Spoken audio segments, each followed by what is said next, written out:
Whenever you're ready. So, ladies and gentlemen, today is one of those rare special days. You know, I've done so many interviews of great astrologers, masters, and today is this one rare gem that I spoke to you guys about on my Facebook page as well. I'm like, when this man comes on my channel, I know this channel will definitely be worth something. And today I have an absolute honor and pleasure of inviting this rare, and I'm going to call him master, even though he probably won't like that, but rare master of nakshatra and astrology. And you have not heard of him. You will never have heard of him in any books or conferences, but I found him through his amazing books of Rahu Ketu experience and his 27 celestial portals, which is like my Bible to understand nakshatras. So please help me welcome, and these books are available on Amazon, so please get them. Please help me welcome Parash Trivedi. Yeah, I mean, that's quite an intro, but the thing is that... That's not enough. It's not enough. No, it's just that the whole point of Jyotish and everything is actually self-discovery, right? Like, you just want to know about your own chart, basically. Yeah. You know, people have questions like, who am I? Like, what is this? Like, you know, where am I? And all these questions are there. So basically, like, my study started in that way only, like, because I was just learning my own chart. Yeah. And then when I looked into the books which were available at that time, and I found that they were not really helpful in the sense, like, you know, they just say like, okay, if Jupiter is this in this house, this happens or this doesn't happen, you get this, or if he's in third house, this happens or this doesn't happen, or these kind of books were there. Yeah. Like, you know, and a lot of things are very like Middle Ages sort of things are there even in the name of Parasharas, which is what Vedic astrology is based on. Yeah. You know, like that has been tampered with over the last 2,000-3,000 years, you know. And so in the Middle Ages, people have added their own things, you know, you'll get that many cows or that's right. That many goats, or like, I mean, these kind of things are there, like Middle Ages kind of things. Like classical language. No, it's not even classical. It's just like last 1,000 years, 2,000 years. 1,000 years, okay. Yeah, it's not like a thing from the Vedic times or anything. Oh, like I see. Because the texts get tampered with, you know, as they pass through things, as things are happening at the time. You know, right now people are telling, you know, you'll go into computer science just by looking at charts right now. Yeah. So, I mean, 100 years ago, they won't be doing that, would they? So, absolutely. Like, so according to the times, these things keep on changing, like the interpretations and stuff like that. So I thought that you can't really rely on the texts which are there, or people, whatever they're writing in the books. It seemed very too generic and too vague. Yes. And too much like gain, loss, all these kind of things, you know, nothing to do with the actual knowing of yourself. Like, as far as the energies were concerned, like, for example, nakshatras, you talked about the nakshatra book. Yeah. The thing with nakshatras was that there was no information on them. Like, Parashar mentions them, 27 of them. There's this one page in Parashar. Yeah, very little information on them. Yeah, there's nothing there. Pretty much like, it's like one page and you just names are there and that's it. Yeah. But the good thing was that I started thinking that I should observe things, because there's no Rishi Kul to go to right now. Like, earlier times you could go to Rishis and you can go to the ashram and learn it because they have the knowledge already, then you could, but nothing like that exists right now. Nobody has that much knowledge, or nothing is there because all of that has been lost. Yeah. So I decided to observe myself, you know, like, because moon passes through one nakshatra every day. Yeah. 24 hours, like every 24 hours, moon passes through one nakshatra. So if you can observe that day for yourself and that nakshatra is passing, then you will get some information on that nakshatra just by seeing the moon pass every day. So that's what I started doing when I was in IIT Delhi. Like, when I was first started learning Jyotish, that's what I started doing. And then I wrote some notes for myself, and those notes have become this book right now, which you have. Wow. Basically. Yeah. This was from like your daily observations. Yeah, it's just like a general observation, like, because with nakshatra it's very simple, because moon will go through. Yeah. One every day. So that cycle will repeat every 27 days, 28 days. So you can observe that cycle every 28 days, 27 days, 28 days. Like, you can see it on a mass level, you can see it on a personal level, you can see it on any level, on a collective level, mass level, anybody. You can, in many ways, you can see like, okay, these events only happen on this nakshatra, or this events only happen on this one, or this one's energy is like this one's energy is like that, you know, like, you can start observing things, because the whole sign thing is very clear, you know, like from the very beginning. Yeah. You know, you can tell from head to toe. sort of thing, Aries to Pisces, and Yes. you have some kind of thing that Aries is the head and the Taurus is the face and that thing. So those things are there already. With nakshatras, those things are not in that way. Like, so they are different. So, but the moons, but because it's a more a lunar thing, because with the moon, you can easily tell. If the moon is giving such a result in a nakshatra, then other planets pass, like whether it's Sun, Jupiter, Mars, or anything, they will give similar results as per the nakshatra's quality. Added with the quality of the planet itself. Or the planet's own qualities, most people know. Right. They don't need to be taught that. I mean that also you can observe, like what is Martianness, what is solarness, what is lunarness, what is Venusianness, what is Saturnine. I mean, these are just qualities, and these archetypes are having those archetypical qualities. So now we also hear that nakshatras are not really controlled by a planet, like Ashlesha is not really controlled by Mercury, or Purvashada is not really controlled by Venus. What is the truth in that? No, it's nothing like that. I mean, it's a combined energy. If you say Purvashada, all right, so it is in Sagittarius, and Venus is the Lord. So Jupiter and Venus both are involved. So since Jupiter, Venus both are involved, it will be more expansive. When you look at Ashwini, you should see Mars, Ketu. You should never see Ketu. Okay. Yeah, you have to look at it as Mars, Ketu, not Ketu. Like, because it's in Aries. So that Martian energy is there, Ketu energy is there. And on top of it, you should see it as like a solar energy. How do we combine that? Because Sun gets exalted there. Okay. So I see what you're saying. Okay. What is Aries exactly? Like when Sun rises first time in the morning, right?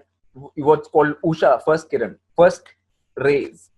That is Ashwini. The first sunrise. Yeah, all right. Like, so there's a particular kind of atmosphere at that time. Like whenever you say Ashwini, you have to think many things. You have to think like a horse. What is a horse's nature? Right. You have to think sunrise. You have to think sunrise, horse. You have to think Mars, Ketu together, and Sun. These many factors you have to think immediately. All these factors have to come into play immediately. Like it's an automatic thing. If you bring things down to how nature has them, then it's easier to understand things. What the thing with the Jyotish right now is it's totally dissociated from nature. Yes, very true. Yeah, very true. Yeah. Like if you're like the Jyotishis of right now, they have got nothing to do with nature at all. They've never been in nature. They're living in those kind of buildings, and they've never been in nature. They don't know what. Yeah. They've never seen a sunrise even in their whole lives. Yeah. And if you've not seen that, like you can't really tell about Ashwini or anything like that. You've got no idea. Yeah. That is that makes so much more sense, man. Yeah. So this is the thing. Like I was completely at odds with all the so-called Jyotishis which were there in India. Because in India, people have gone so against nature anyways, like you're saying. People don't. In the West, people will still go out to like camping or something like that, or they'll try to. Yeah, absolutely. But in India, there is just no like culture of going into nature. Oh, yeah. No, it's so amazing. If you go to that things, I had made a trip to the Hopi, and actually, I don't know if you know about it. And Hopi Indians. Like, many times. I've been to like all the empty areas in Arizona for 10, 20 times actually in my life. And there's a place called Prashant National Park, which is the same as my name, Prashant. Okay. It was funny that the biggest national park in US, it is the biggest area-wise, has my name. So I just wanted to go there to just see what it was actually. And it's a totally desolate open area with there's nothing there at all. Like there's no people for 40 miles any which way. Wow. Like at all. Like it's like that desolate. Like it's all to yourself, So like because I've gone all around the world. I've been to whatever natural place exists on this earth. I've been there. So wow. What is your opinion on Sedona? Like actually being in Sedona around those? Yeah, Sedona is like very like this town and city itself is very commercial and very that. But if you move away from that thing, like around 10, 15 miles, 10 miles, then there are a lot of good places. But mostly good places are more on the border of Utah and Arizona, in the border area. Okay. Yeah, that's where the big rock formations and the red rock formation. All of those things are on the border of Utah and Arizona, actually. Like that's the area which I found, which is much more that thing. But the whole thing was this, like if you have a connection to nature, you will learn Jyotish in a very different manner. Like normal astrologers, just from bookish knowledge, you can't learn. That's why I didn't release any more books. After these 2 books, I didn't release any more books at all. I was asked to, the publisher wanted more because they were selling quite a bit. So the Indian publisher wanted more, but I just didn't think that is the way things can be learned or anything like that, because I'm very old style. You can consider me like very old school, like old school in the sense like Vedic way. Like my thing is that only the Vedic way works. Yeah. Like the modern systems, like Western systems of education, and they don't really work. They don't really teach you anything practical for your own self, which you can evolve yourself or anything like that. The whole Gurukul system, where there was a being which was actually much more evolved and much more sorted and much more coherent than you. A true teacher, yeah. Yeah, like right now the teachers which are teachers in schools or anywhere or anything, they're not teachers of any kind. They don't know anything themselves. For example, they are teaching people that we live on a ball earth. Like we live on ball. Earth is a ball. Earth is not a ball. Earth is flat and Earth is stationary. Earth is not spinning around the sun. I mean, this will come as a surprise to all of your listeners, but this is a fact. Earth is not a ball.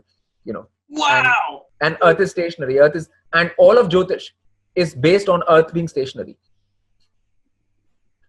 All of Jyotish's mathematics, everything is based on Earth being stationary. Earth is a flat stationary plane. If you go into the whole Vedic thing, you'll come to know that there are planes of existence, like the Bhu Mandal, Bhuva, Swaha. No, it's nothing. Like this ball was a theory which was given by everything you have been taught at school first is wrong. Yeah. Everything. When I say everything, it means everything. Like whatever they taught you at school is a lie. Okay. First, number 1, because that is to keep you give you an impression that you know something when you don't. Even if you go anywhere on a plane, or you'll always see the horizon is flat.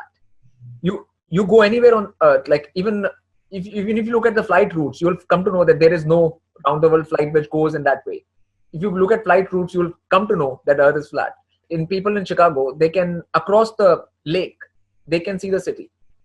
If Earth had curvature, which per mile, 8 inches, the Earth's curve will go down 8 inches per mile.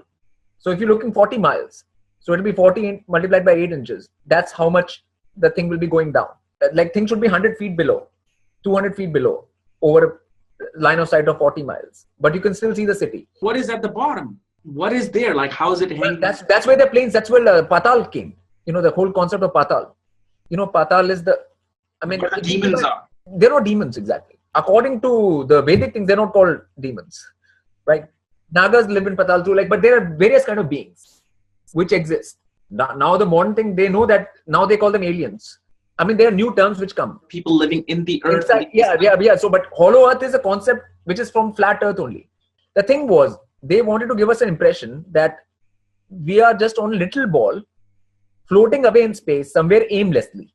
There's a big galaxy and you are just a little ball floating around in a little system aimlessly in space. That was the whole plan, to give a sense that none of this is important. Your life is not important. Earth is not important. You are just a little speck of dust floating around aimlessly, so that people have aimless lives. That's what the whole plan was. That's why they gave us this ball earth theory. It was a well thought out lie. Just like an alien is a lie, like a lie. The word alien is a lie. Like A-L-I-E, lie. A lie. A lie. Well, first you have to understand one thing. West has never given one shred of truth about anything. I believe that now, yeah. Oh, okay. But everything West has told is a lie. Everything. So whatever we have textbooks in school, they have been written by who? People from the West, right? The so-called West. It's so-called West. It's not West, but it's so-called West. Yeah. So they have written all those books, and there's nothing true about there's gravity. There's no such thing called gravity. Now people are coming to know that there's no such thing called gravity. Yeah. Yeah, there is only density. There's nothing called gravity. There's electromagnetism. There's no gravity at all. There's no force called gravity. They just. So what keeps us on the ground instead of going? Density. Density Density is a term. Density is different. Air has less dense than you are. Right. The density of air is less than your density. So obviously you will come down. Yeah, it's not like you have two objects which will keep on attracting each other all the time. Your chair is not attracting you right now. Just because it has mass and you have mass, you're not attracted to your chair. It's not because of that. No two objects are attracting each other in that way. If I go to the science of it, there's so many things. The whole Vedic thing has got truths in it. That we are actually living on a planes of existence. There are planes above, there are planes below us. And that's why Earth is called a planet. Planet means plane. Planet, yeah. Planet, plane. Plane, crossing, T. Plane, T. T is for crossing. Wherever you have a T junction, what is a T junction? Like, it's a crossing. So when you cross on over from one plane to other plane, that's all. Like when you're dying, when your physical body dies, when your spirit comes out, you're crossing over from one plane to another plane. So also but I heard in Vedic system, they actually told us that how sun is 93 million miles away. No, Vedic never said that. They calculated it was 108 times something that. No, all falsities, all misinterpretations of the texts. Like right now they've come up with all kinds of numbers. They've come up with numbers for like Kali Yuga is 4,32,000 years. Yeah. There's no text where that is written. There is no Vedic text where that is written. These numbers are absolutely false and made up numbers. Like if you have a theory, you can make anything sound like it. You can take any text and corrupt it and make it sound like it. Just like in Jyotish, if nobody is going to go word per word of Parashar Hora Shastra even. There's so many things written in it. Like you can't go word by word on it. Yeah. That will be completely foolish. You don't know who has written those words when. What Rishi Parashar actually wrote, or he would have spoken, he wouldn't have written first. Yeah, that's true. He would have spoken to somebody and the disciples would have heard it. That's all. And that he's hearing, like the whole book starts like Shiv spoke to Parvati. So Rishi is just hearing what Shiv is saying to Parvati, basically. And whatever he got from that, he spoke. And over last 5,000, 10,000 years, how much of that would have changed? You can well imagine. Yeah, absolutely. Like, even if you put 20 people in a line and you say something to the person in the front, what will come out from the 20th person in the back will be totally different from what the person said on the first that day. Right. That's human nature right now. Like, so you have to take that into account. The whole thing is that the truth of anything, which people have to find out. Like that's why Jyotish is much bigger for me than just predicting or anything like that. It is the whole what we live inside. Like we are beings and we are inside of something. That is the concept. We are inside of something and that thing has laws. Whatever we are inside has some laws. It has some basis and it functions on the basis of that. The moment we come to know these laws, the better it will be for us. Because then we can go by those laws. Yeah. And if you go by these laws, then you won't have to follow the laws of the man-made laws. Like people like you're in America right now, so you'll follow American laws, whatever laws are there in America, and whatever you will drive on right, and you will do whatever Exactly. Yeah. But the main thing is to follow the laws of the multiverse. That is much more important, because if you break those laws, the penalty is much more. If you break these laws, maximum you'll go to prison out there. What's the big deal? Like there's nothing. The man-made things are not important. Yeah. Somehow, some way, they were able to create computer programs, iPhones, iPads. Yeah, but all of that is not from the West. What the computers are based on right now is 0-1. Yeah. Right. And 0-1s it's a more hexadecimal. It's a Middle East concept. It's an Egyptian concept. Right. Yeah. The whole thing, what is computer programs right now, can be attributed to Egypt much more than the West. They were just good at digging scrolls, taking the things from there and applying and implementing them. Like Bill Gates able to create a software out of that. But that is totally different. When you, like even the truth of those things, they will not tell you. That's very true. Yeah. Like for example, if you just look at a television, like television was CRT, cathode ray tube. Okay. Now cathode ray tubes, when they were first in the 19th century, when they were first brought into being, they were actually not for television at all. They were trying to contact the other side, the spirit world. So when you used to send the halo through it, a green light used to form.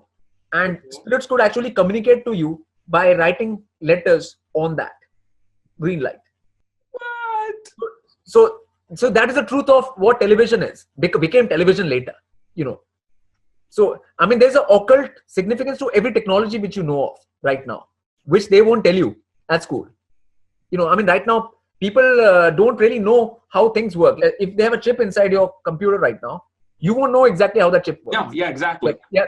So that's the secret part. Okay. There are secrets everywhere still. It's not like secrets are there in plain sight right now. But people, just because people use something doesn't mean that they know about it.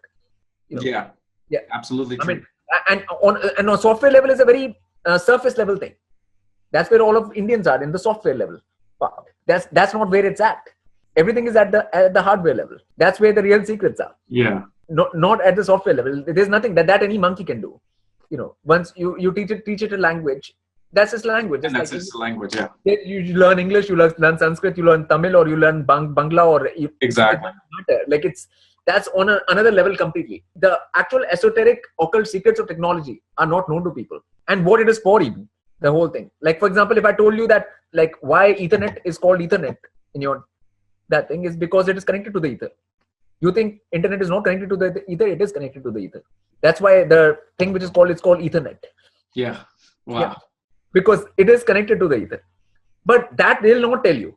There's no school book which will tell you that and how it is connected to the ether, what is ether, all of those things will not be explained to you, because knowledge is power. And the beings who are in charge of this whole plane right now, they don't want the masses to come to know anything, because that's how they keep their power. Very true. Yeah. So the masses should not come to know anything. Now, again, Jyotish is just one of the aspect of the laws of the multiverse. Like, it's coming to know what the laws of the multiverse are. For example, if you know some nakshatra's energy, that this energy is there right now, either you can go along with it or you can go anti it, right? Until you know, you will never come to know. Like, people right now will do anything any day. When you don't know the laws, you will do anything any day. You will not have any sense of when to do what. Yeah. And you'll break the laws unknowingly because you don't know. You don't know, yeah. Yeah. But with multiverse, you can't say that I didn't know, so I broke the laws because I didn't know. Just like in America, you can't just be driving on the left and then tell the cop I didn't know. You can't do that, can you? No. Yeah. Okay. In the same way, but multiverse is much more cops than America is.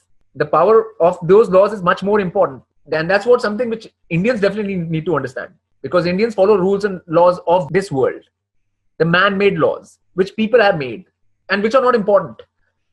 Like, they are not important at all. They're just man-made nonsense. Like you say, whether you follow them or not, that's not going to increase your power. Absolutely. Yeah. If you follow the multiversal laws, your power increases. And what type of laws is that? I mean, compared to the man-made laws? Like, I'll give you an example. Like Jyotish, I was telling you with the nakshatras. Like, yeah. If a nakshatra is there, for example, right now, Magha is there. Right now, we are speaking in Magha, right? Isn't it? Moon is going through Magha right now. Mm-hmm. So Magha has a certain kind of energy. Then where you can do certain activities and can't do certain activities. Bringing the knowledge of the Pitris. In this conversation today. Yeah. So, like, we can go by the energy of what the thing is right now. I'm talking about very old Vedic things, which was like the ancient Vedic. And that's what Magha is about. Like, going to the very root ancient heritage you have got. So the whole thing about Jyotish is about the Vedic heritage, actually, to me, which we have, which Indians don't pay any attention to. I'll give you a law. Like, law is this, like I'm saying, if you come across a being which is more evolved than you, you immediately praise it, bow to it. That was the Vedic law. You immediately praise it and you bow to it. That's the Vedic law. If you broke that law, then you were always in trouble. Like, if a rishi comes in front of you, you have to immediately praise and bow. Otherwise, it will not be good for you. You can't go higher. That's a multiversal law. It's a Vedic law. It's nothing which Westerners know about. And they don't practice it. They don't even practice it. Absolutely. Yeah, it's a law which is known from the Vedic antiquity itself.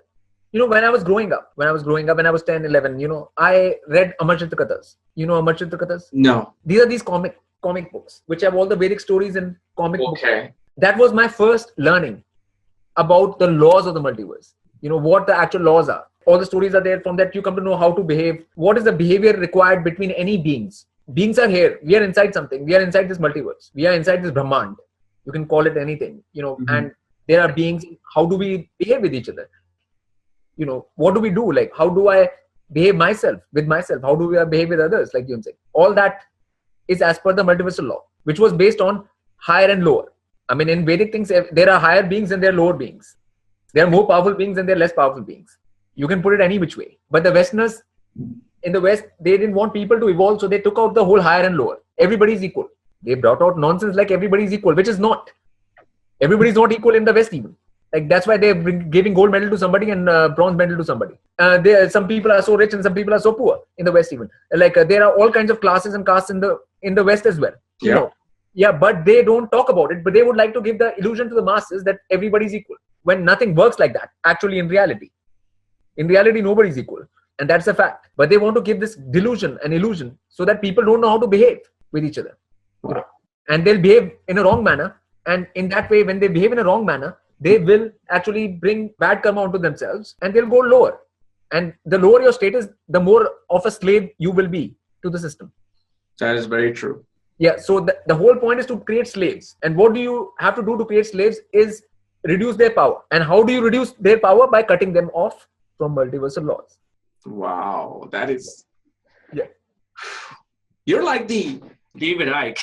You know what? No, but I was just trying to tell you that Jyotish is not just Jyotish for me. Like, you have to understand it is a part of a bigger concept. I just can't handle this kind of thing that we just have to talk in this very narrow bandwidth. I can't have that narrow a bandwidth to talk about anything. For me, Jyotish is not different from music. I've been doing a lot of music. I can give you my YouTube channel. You can go and check it out. Oh, absolutely. What's your YouTube channel? It's called LotusOcean. LotusOcean. Please subscribe.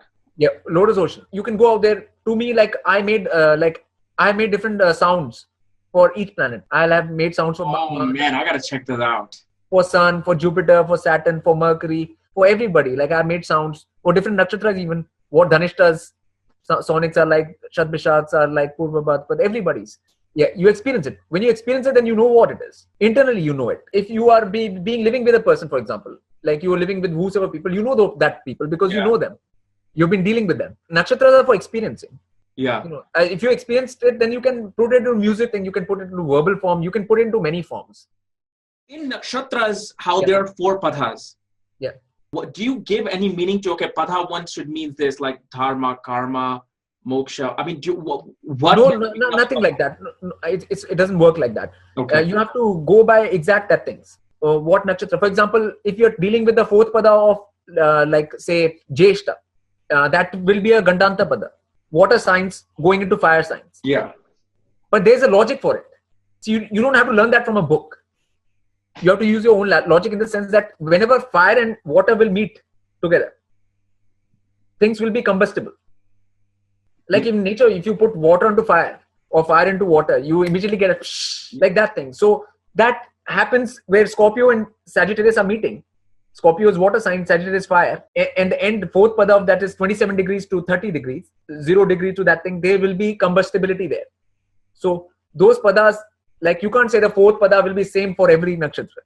Right. For Ashlesha, that would not be the case because it will be ending for Pushya, it won't be the case because Pushya will be ending within the sign cow cat. And again, I don't call it Cancer. I call it cow cat. Name of a disease should not be the name of a sign because it's a cow nakshatra. Because Pushya is all about cows. So it's all about cows. Ashlesha was cat as a catty nakshatra, right? Cat, and so it's a cow cat sort of thing. I called it like for English people because English language is like a spell. Every time you speak, you create a spell. That's why it's there. It has spelling in it. Spelling, yes. Yeah. So it's a spell. So when you speak a spell properly, then only it works. If you don't know the English language properly, and if you don't know the roots of words, you will never understand anything. For example, if you say physics, the word physics, you will keep on saying physics. Even if you go to a professor in university who is a professor of physics, you can ask him, what does physics mean? He will not be able to answer you. You can go to any university in this world and ask the professor of physics, just tell me what the word physics means. You are a professor of physics, just tell me what that means. And they won't be able to tell you. Because that's how hollow their learning is in these institutions. They're not for teaching you anything. Physics comes from the word phi, phi. Phi means golden ratio. Yeah. And 6 comes from the root scissor, cutting. Cutting up of phi ratios. That's all physics is. Cutting up of phi ratio. And what is phi ratio? You see Vishnu in his Vishnu setting always. And he has got a conch in his hand. Every image of Vishnu will have conch in his hand. Yeah. And Shankh. Yeah. Shankh has the spiral which is in Shankh is a golden mean spiral. That is phi ratio. And all of the nature out here on earth is based on that ratio. All the leaves, all the trees, everything, the whole earth. Like the Fibonacci sequence. No, that Fibonacci sequence, that it has a visual representation. Yeah. Ratio. Yeah. So it's called golden mean spiral.